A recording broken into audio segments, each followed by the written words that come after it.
Today I want to show you how to emulate a complete analog mixing workflow with plugins.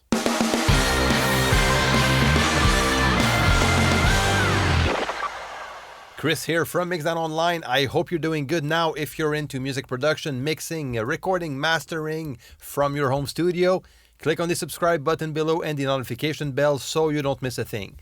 Now, emulating a complete analog mixing workflow with plugins. This is what we're going to talk about today. So in the analog environment, when we wanted to record some music, basically what we needed to do is to record directly on tape.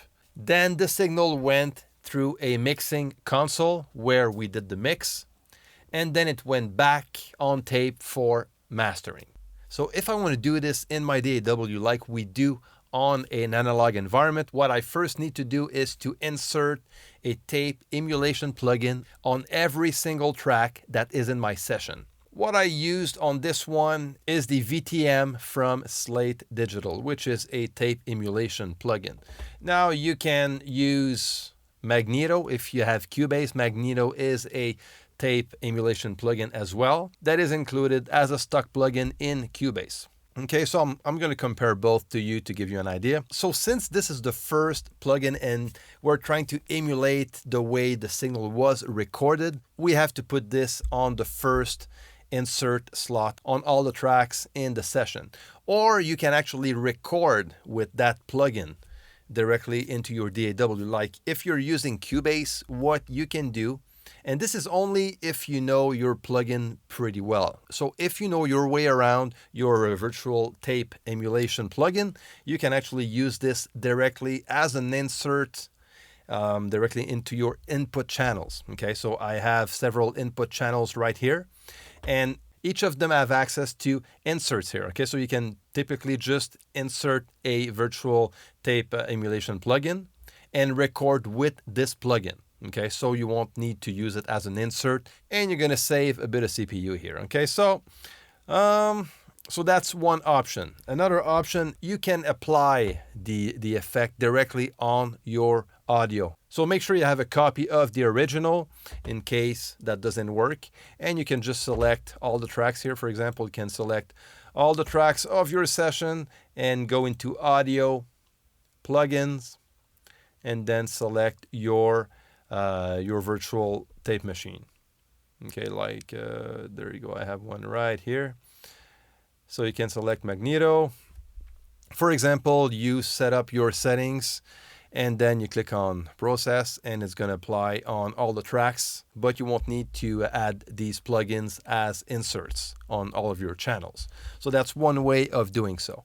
Okay, now, as far as the setting goes, I don't do much. I just want my signal to go through the tape emulation sound. That's it.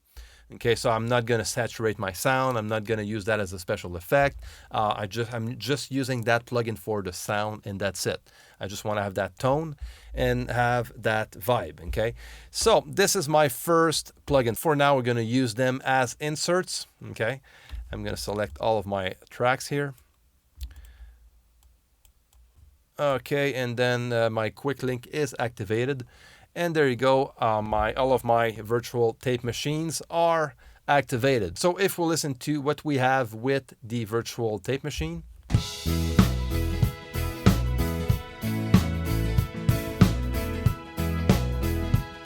without,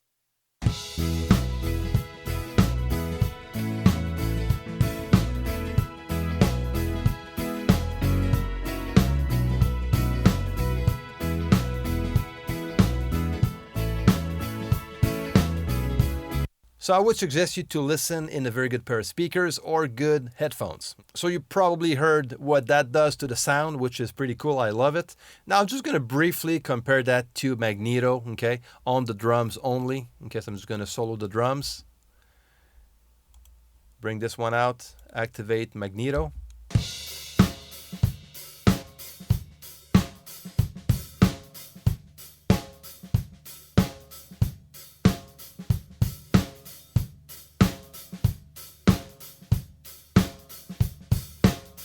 Okay, now the virtual tape machine.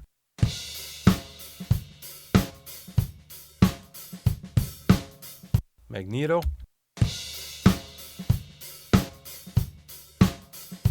Okay, close enough. Okay, so if you have Cubase, you can use Magneto easily. It's going to do the job. Then our next step is going to be console emulation.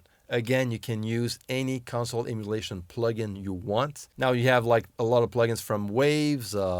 Slate has one as well. You can use like a channel strip from out of an SSL console emulation. That's going to work as well. Now on this mix, I'm using the Britson from Sonimus. It's a very cool plugin. I love it. It emulates the Neve console, I believe, one of the Neve models. And it's pretty cheap. You know, you can have that plugin for about 40 bucks or so. So I added this plugin on all of my tracks. Okay, so I'm gonna have you listen to what that does with the tape emulation.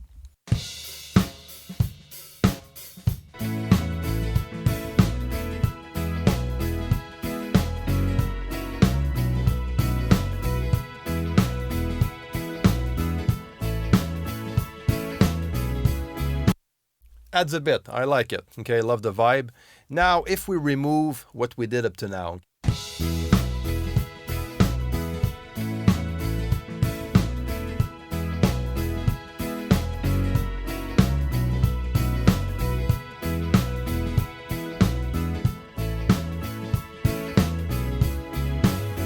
Pretty cool.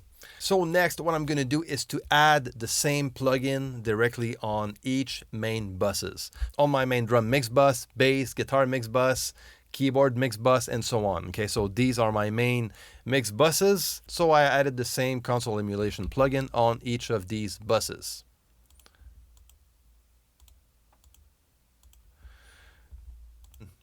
And again, on my stereo bus, I'm going to add a virtual mixing console plugin. And this time, just to, to make something different, I'm going to use the Slate VCC. And my last step is going to be the virtual tape machine at the end of the chain. Last plugin on my mix bus. And this time, I'm going to go with the UAD Ampex ATR. So let's listen to what that does, only with the buses. So if I bypass all of these,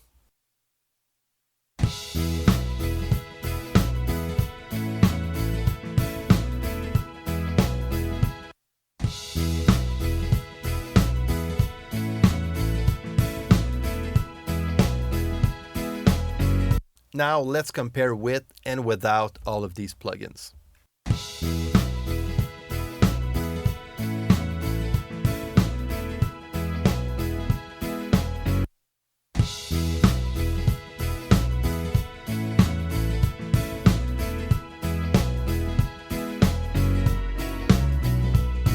Yeah, pretty interesting. So if this is something that you would like to try out, this is the way to do it. So guys, this is going to be it for this week. Now, if you have any questions or comments about this, you can leave everything down below. And don't forget to share and like. And if you're not subscribed to this channel, please do so. All right, guys, I'll see you next time.